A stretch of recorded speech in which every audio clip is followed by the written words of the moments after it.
She cooed at him as she loosened her grip on his neck and planted a wet smooch on his cheek. He groaned as he stood up on his feet with Mirko still attached to him like a backpack. I'm so going to get back at you for this. I love you too, she said with a giggle and lightly sank her teeth into the tip of his fox ear. Are those long ears of yours just for show? When did I say anything about loving you? You wouldn't put up with any of this if you didn't love me, she said with a confident grin, and before he could protest, she grabbed his chin and turned his head to the side before covering his mouth with her lips. Unlike the rough way she initiated it, their kiss was gentle and deep as Rumi caressed his cheek with her hand. Thank you for today, she said when they broke the kiss and pecked him one more time before putting her chin on his shoulder and pressing her cheek against his. You're always here when I need you. Unlike a certain someone who ignores her boyfriend for weeks at a time. You're never going to let that rest, are you? She said in annoyance. Never. They laughed together. No, seriously, thank you. She whispered and tightened her arms and legs around him just a tad tighter. Leaving the gym with Mirko on his back and 2 gym bags hanging off his neck, Naruto painted an amusing image as he walked back home. He could have arrived at Mirko's flat in a matter of minutes if he had made use of his super speed, but, despite his complaints about carrying the rabbit girl on his back, he rather enjoyed doing that. Scratch that, in normal circumstances, when he wasn't dead tired, he loved it. The feel of her soft breasts squishing against his back and the intimate way in which she wrapped her legs and arms around him submerged him in bliss. Furthermore, after such a long time spent in a relationship with her, his sensitive nose was starting to get accustomed to her smell of sweat, and, strangely enough, he even found it somewhat pleasant if he were to be honest with himself. Am I turning into a pervert? He heard the saying that people's feelings of infatuation go away after a year or two many times, but that didn't seem to be the case with him. He didn't know about Rumi's inner feelings in regards to him, but he was falling deeper in love with her every day. Even things that he would normally hate if they were from other people, like the smell of sweat or how loud she was, he didn't mind them when it came to her. He was suddenly forced to squint his eyes when Mirko took out her phone and snapped a quick photo of the two of them with the camera's flash on. Yar yar. But that was all he said. He let Rumi snap as many photos of them as he wanted. Objectively, he was aware of the fact that he was acting like a love-struck fool and that the rabbit girl had him wrapped around her little finger, but he couldn't bring himself to care about it. Not one bit.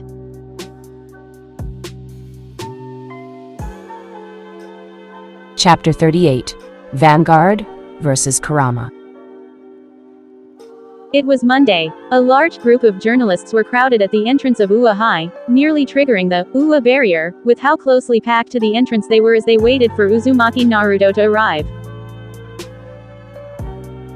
They had been at it for nearly an hour before the subject of their interest finally came into view. The sight of him being escorted by 2 white-haired, dark-skinned rabbit girls had them salivating like a pack of hungry, wild dogs. It was a scoop. The two of you didn't have to come with me all the way here, Naruto muttered, having a hard time keeping a straight face when he saw the crowd of reporters surrounding him from all sides. Considering his current circumstances, Naruto would have rather avoided the reporters and passed by them in a blur of speed instead of giving them a chance to harass him and ask him risky questions.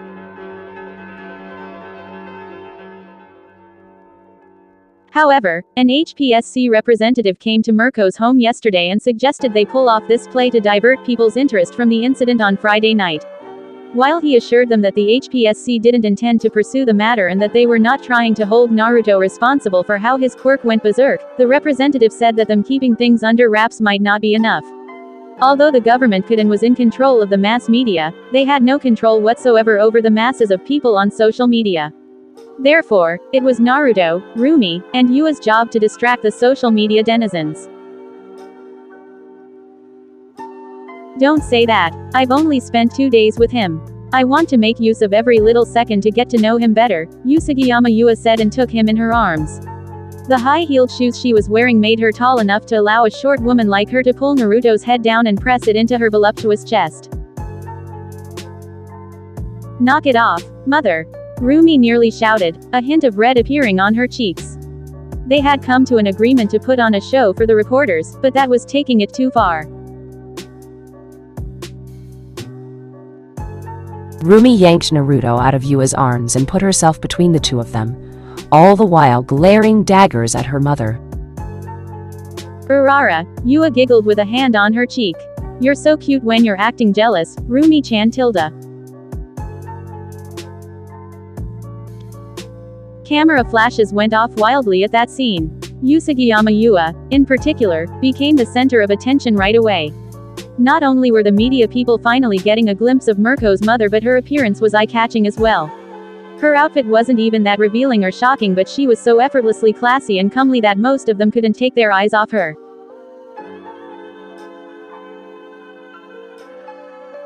The nude heels, the tight, washed blue jeans, the white tank top exposing a generous amount of cleavage, and the oversized cream-colored cardigan would make most women look great, not just her.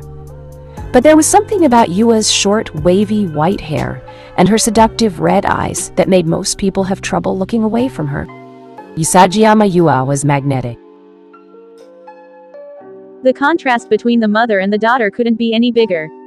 If Usagiyama Yua looked like a classy and sexy celebrity, MILF, her daughter was the sporty, fit, and endearing tomboy who easily got possessive of her boyfriend. Between the gorgeous mother and daughter rabbit duo and their wildly contrasting styles and personalities, Naruto was completely forgotten by the reporters. The HPSC's representative's suggestion had been spot on. They started firing questions at Mirko's mother one after another, forgetting their initial desire to find out more about Uzumaki Naruto's kidnapping 3 days ago. "Classes are about to start. I have to go now," Naruto said. "You be careful, okay?" Mrs. Usagiyama said, hugging him again. Naruto, to his credit, didn't flush at her antics. "Okay, that's enough. Let go of him now," Mirko said, trying and failing to hide her irritation. "No, not yet tilde," her mother said with a whine. "I won't be able to see him again in person for a long time." Turning her attention back to Naruto, she said, "Video call me often. Both you and Rumi. And don't forget, my offer always stands. I want you both with me." Then, she leaned closer to him and kissed him on the cheek. "I told you, we're not leaving. And seriously, too much PDA, mother." "Oh, lighten up, you. He's going to be my son-in-law soon. What's wrong with me showing my affection for him in public?" By now, Rumi's face was boiling with a mixture of both anger and embarrassment. Her mother had just announced in front of the reporters, for the whole country to know, that she and Naruto were going to get married. Even 10 minutes after Naruto said his goodbyes and entered Uehai's premises, the journalists were still crowded around Mirko and her mother, harassing them with all sorts of questions. Usagiyama Yua, referring to Uzumaki Naruto as her soon-to-be son-in-law, had fueled their fire like nothing else.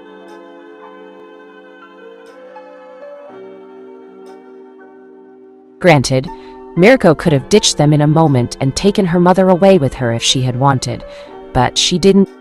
It was for the sake of giving them enough material to gossip about, enough that the following tabloids would completely bury the matter concerning Naruto's kidnapping and the root's destruction, at least for a while. As he stepped foot into his classroom, Naruto was suddenly crowded by his classmates who proceeded to bombard him with questions. "Naruto, you're okay, mate. I heard you were attacked by a huge number of villains," Kaminari said as a form of greeting. "Yeah, I was. A girl poisoned me with her quirk while I was on the train, on my way to meet up with my family. I was barely conscious when I got off the train and they ganged up on me." Quote. "How did you get out? Are you okay?" Suyu asked in concern. "I didn't. The last thing I remember was that they immobilized me with a maiden and strapped me down to a table before they injected some drugs into my veins. I lost consciousness after that." Holy shit, Kirishima said, not having expected to hear that.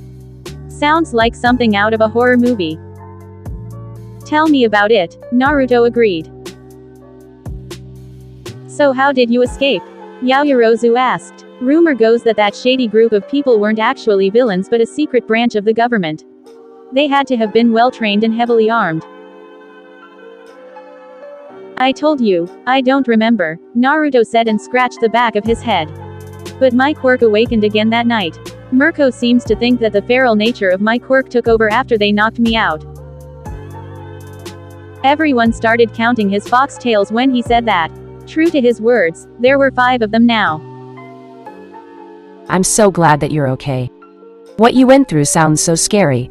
I don't know what I would have done in your place, Sakura said. Yeah, you gave us a real scare, Kyoka also said. Good to have you back, Uzumaki, even Todoroki said and patted him on the shoulder. But while the whole class was clamoring around him and expressing their relief and happiness at seeing Naruto back, healthy and in one piece, a particular student seemed a bit off, not sharing the same feelings of joy as the rest of his classmates. Not to the same extent. Wearing a black armband around his bicep, Midoriya Izuku appeared to be rather quiet and subdued. Few hours later, Hour 1. It was a sunny and warm afternoon in March. With the regular classes out of the way, Class 2A was scheduled to gather at the training grounds. Ground Gamma. It was an industrial site serving as a training ground for the students of UA High. The large number of factory buildings and countless pipes running around made it a bona fide labyrinth. It was the perfect environment to train the future heroes' decision-making ability, detection skills, tactics, and combat ability. Over the past 16 months, All Might's appearances in public have become scarce. It looked like he had all but resigned from fighting crime as a pro hero.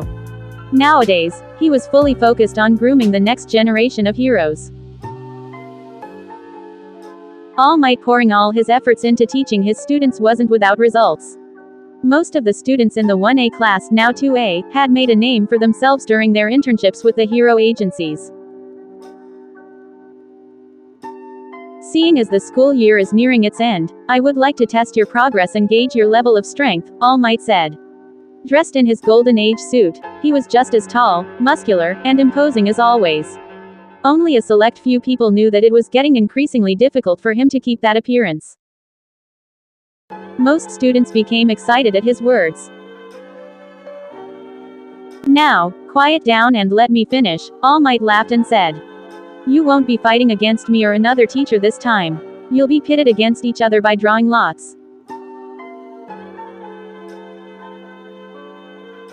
I got Masharao. It's tough but doable, I think. Who you got? Mina asked.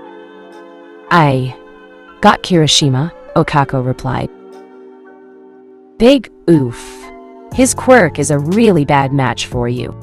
What about you, Jiro? I got Todoroki. I'm toasted, the girl in question said crestfallen. While the girls were talking amongst themselves, the boys were doing the same too. I'm against Yaoyorozu. Oh, man, why couldn't it be someone else? Kaminari complained. Not only was she a girl that he was attracted to and didn't want to hurt, but she could shut down his quirk relatively easily too by creating objects that insulated against his electricity. Wait till you hear I'm against Tokiyami, Shiro said with a sigh. The bird hero was considered one of the strongest in their class. I got Ochako. I should probably just forfeit, Kirishima said with an awkward laugh. Eh? Why? I mean, she's such a sweet girl, how can you ask me to punch her? And there's nothing she can do to hurt me. I don't know about that, Naruto piped in. She can make you float with a touch. Imagine if she makes you fly 100 meters in the air, and then lets you fall. Or better yet, she flies after you and uses her grappling hook to smash you down with even more force. Kirishima suddenly became green in the face, making the others snigger at him. Shit, you're right. I better take her seriously. Do you guys want to hear who is my opponent? Oyama suddenly butted in. Completely ignoring Oyama, Gaara asked Naruto. What about you? Who are you up against? I got Florida Man, Naruto said, showing him his lot. Screw you, Naruto, came Izuku's annoyed voice from the other side of the group. The girls and the boys alike burst into laughter at his reaction. Ever since Izuku went viral when he defeated Habit Headgear by slamming a metallic rod into his nuts and screaming, Florida Smash, the internet took to calling him, Florida Man. Although he chose the hero name, Ultraman, at first and then officially changed it to Vanguard, Izuku couldn't leave the undesirable nickname behind. Especially those who knew him, they never let it die. They often called him Florida Man. He hated it. Alright, class, let's get started. First match. Vanguard vs Kurama. Hearing their pro-hero names called, Izuku and Naruto stepped out in front of the group. The rules are the same as always. No deadly attacks and no weaponry that could cause permanent injury. All Might began to speak. Please keep in mind that this is a spar, not a fight with your life on the line. If I see anyone taking it too far, I will step in and we'll have a serious discussion later on. As all students expressed their agreement, All Might nodded pleased and said one last thing. Every match lasts 5 minutes. That's all for me. Wait, Sensei, only 5 minutes? Izuku asked. The point of these fights isn't to declare a winner, but for me to see the actual level you are at. I want to see how each and every one of you deals with adversity and what you do to overcome your disadvantage. The point of these fights isn't to declare a winner, but for me to see the actual level you are at. I want to see how each and every one of you deals with adversity and what you do to overcome your disadvantages. Clapping his hands once, All Might added. Now, if there isn't anything left, all who aren't fighting go to the observation deck. The two of you can start once I give you the signal. Kick his ass, Izuku. Kyoka cheered him on. You got this, Naruto. Sakura and Mina cheered for Naruto. Once, All Might and the rest of the class walked out of earshot and left them in the middle of the Gamma training ground. Naruto said, We haven't fought in a long time. Yeah. Ever since their little argument at the training camp the previous year, when Naruto turned down Izuku's offer to take the test of courage and have fun with the rest of the class, the two of them had slowly but steadily drifted apart. 2. I might have never made it here if it wasn't for him. Izuku would forever be grateful to Naruto and never forget how much he had helped him. However, ever since Naruto was attacked by All for One and his family was forced to become fugitives and go into hiding, he had changed. From that day on, he became obsessed with training and getting stronger. He became distant, not only with Izuku but with the rest of the class as well, due to the difference between his mentality and theirs. While they were still teenagers at heart and wanted to enjoy their youth, Naruto didn't feel the same. The memories of his past life, coupled with the hardships his family was going through in his current life, made it impossible for him to be as passive as them.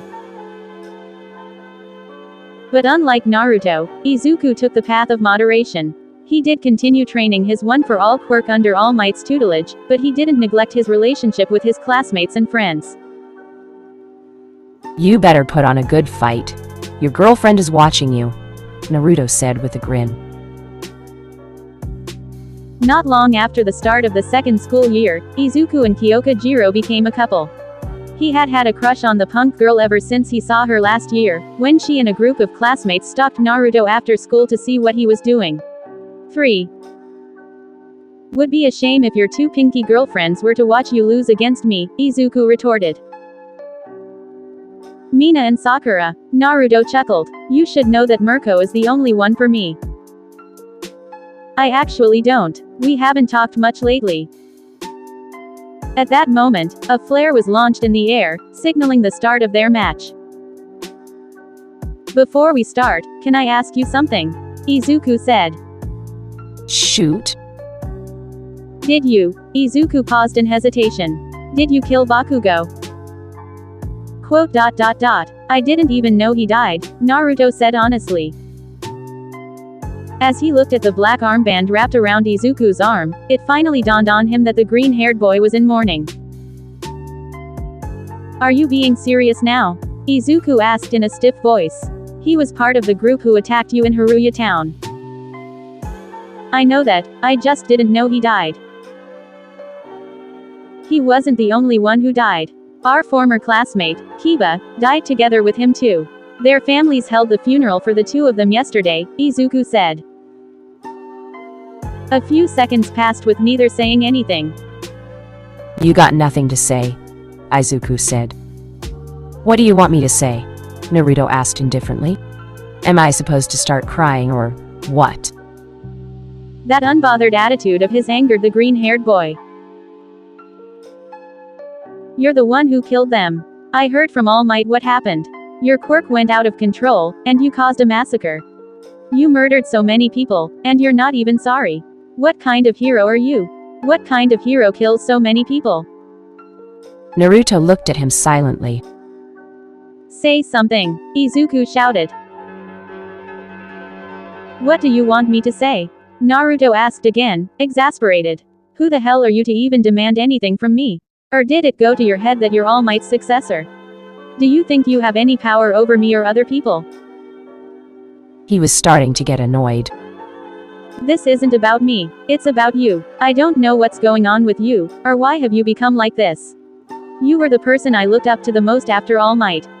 For the longest time, you were my goal. I admired you. I wanted to surpass you. I wanted to be like you, Izuku shouted.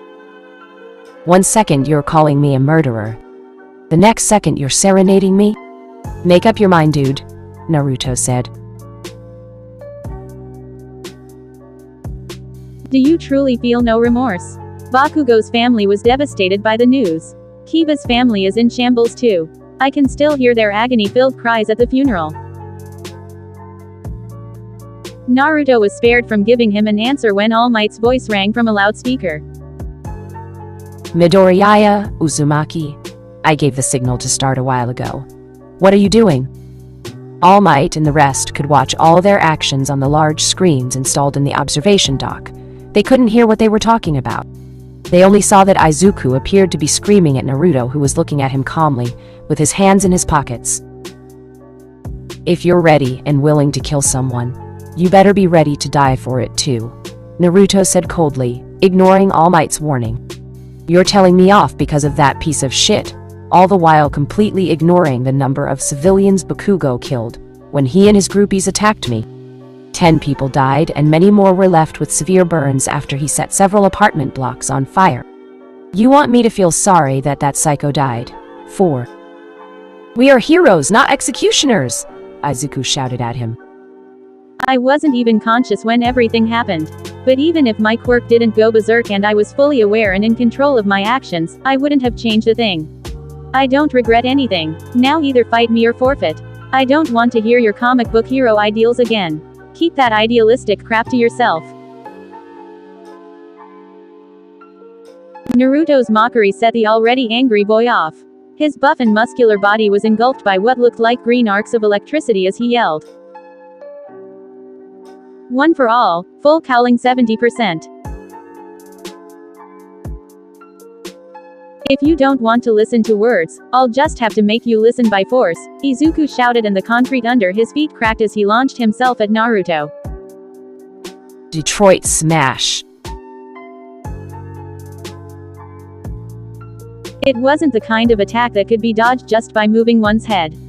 The devastating force coming with the punch damaged many of the buildings in its path and broke the long system of steel pipes. Unfortunately for Izuku, the only thing he hit was an afterimage. The blonde's speed made him appear like a blur to the human eye. But Izuku's speed and reaction time, while amped by one for all, weren't any less than his. Izuku turned around at the exact moment when Naruto appeared at his back like a phantom and kicked back with his whole strength. St. Louis Smash. But Naruto slid on the ground under the vortex of wind that Izuku's kick stirred and smashed his foot into the only leg Izuku was using to stand. Losing his balance, Izuku fell face first on the street, but he quickly rolled away when Naruto was about to slam his elbow into the back of his head.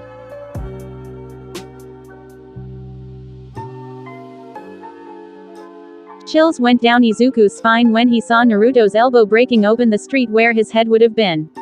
But it was still far from enough to intimidate him. He launched himself back at Naruto like a rocket and screamed while cocking his fist back.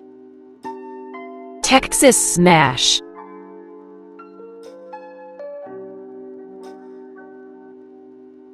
The gale of wind this attack stirred was nothing like the previous Detroit Smash.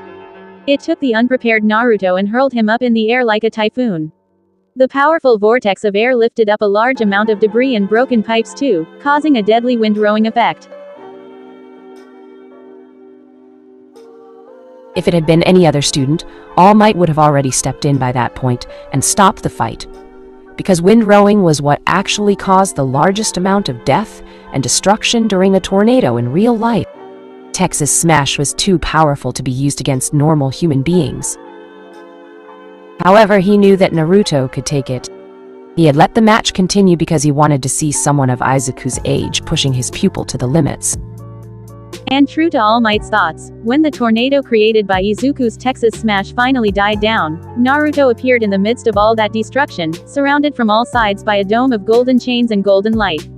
He was completely unscathed, not even a single piece of debris in the hair on his head or on his tails.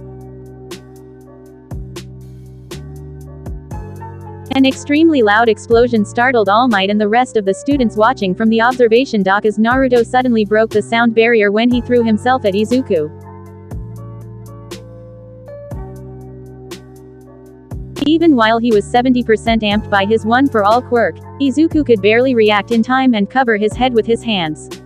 He hadn't expected that kind of insane speed from him. Although he managed to guard his head in time, Naruto's kick was so powerful that it sent him flying altogether, making a human imprint as he crashed into a factory's outer wall. Is that all you can do? The blonde asked as Izuku picked himself up. Shut up! Izuku shouted, jumping high up in the air and raising his right foot up for an axe kick. Manchester Smash! His attack, while devastating for the landscape, once again didn't hit its intended target. Those telegraphed attacks of yours will never work on me, Naruto said as he appeared at Izuku's right side, from behind, and smashed his punch into his unguarded gut, right into the liver. That punch would have shattered an armored concrete wall as if it were drywall. Landing flush on Izuku's liver, the boy doubled down like a puppet whose strings had been cut, How many times have I told you this before? Unless there is a vast difference in the physical stats between two combatants, timing beats speed, precision beats power, and skill beats strength. That is one of the first things I taught you back when I was training you. Have you forgotten everything you learned from me? Izuku couldn't reply as he held onto his side with both hands, coughing in agony. One could hardly understand how terrible the pain from body shots was, until they experienced it themselves. Most of their classmates couldn't believe Izuku collapsed like that from a single hit. And what's with the shouting? You're just announcing to your enemy what kind of attack you're going to do, letting them know what to do to avoid them. That's all cool and awesome if you're so far above everyone, like All Might is, and the enemy can't even react to you. But you aren't as strong as All Might. Shut up, jerk, Izuku managed to say, all the while panting. Forcing himself back to his feet, the green arcs of light covered his body once more as he entered his full cowl state again. Learning his mistake from before, Izuku didn't scream the name of his moves, and he didn't throw any attacks that required a long wind-up time because he understood that with how fast and skilled in martial arts Naruto was, he would just be asking for a beating. Regardless of whether he threw his iconic smash attacks or not, Izuku was still amped by 70% by his one-for-all quirk. Any attacks he threw while he was in his full cowl mode were deadly enough to destroy walls with a tap. Taking on a Tae Kwon Do stance, Izuku threw a lightning-fast high kick. When Naruto dodged it and pulled back, Izuku advanced by turning and throwing a roundhouse kick, stirring a powerful wind.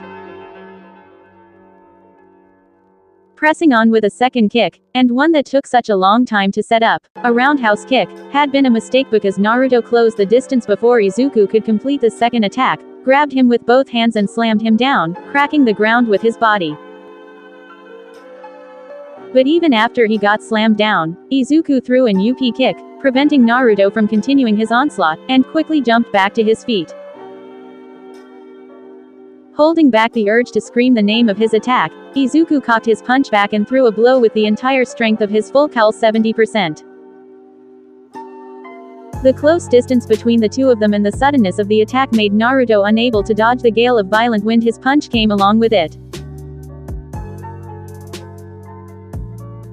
However, right as he got sent flying and Izuku jumped after him to chain a combo of smash attacks, a golden chain sneaked around Izuku's outstretched right wrist and pulled him after the blonde. Retracting his chain, Naruto pulled Izuku until they were face to face and slammed two of his heavy fox tails into his head, blowing him back into the ground like a cannonball. Stabbing his three other chains into the walls of the nearby buildings, Naruto stopped his body in midair, preventing the painful crash that would have followed after being flung away by Izuku's attack. He didn't only stop himself from crashing, but he even used the chains like a slingshot to throw himself at Izuku, who was just barely standing back up to his feet now. Naruto descended upon him like a vulture. It would have been easy for him to wrap his adamantine ceiling chains around him at that moment and cancel Izuku's quirk, thus capturing him. But he didn't do that. Instead, he got into hand-to-hand combat again. And this time, he didn't pull his punches. Izuku just barely managed to block the first cross, and he even parried a kick that would have hit him in the liver again. But he didn't even see the jab that nailed him in the nose after that. It was a short, quick jab, but that seemingly simple jab was like a piston, it had almost cut his lights out. Seeing Naruto raise his legs seemingly aiming for his liver again, Izuku braced himself and lowered his right hand to intercept it. But the body kick had been a feint. Naruto's body kick turned into a question mark kick that nailed Izuku in the jaw with such power that Izuku felt the strength leave his legs. He couldn't even fall down in peace before two of Naruto's tails followed with another attack, hitting him in the head even harder than the kick. He was knocked out cold. Although the two of them had exchanged so many attacks, their speed was so high that not even 3 minutes passed since they threw the first attack until the point where Izuku was knocked out. It wasn't only All Might who was speechless, the rest of the students were shocked as well. In the first place, they had not expected Izuku to go all out in a mere spar against Naruto and use full-powered smash attacks. But the one-sided beating that Naruto put on him was just as unexpected. They hadn't seen that coming from him. After all, although Naruto had grown distant with most of them, they were still under the impression that he and Izuku were close.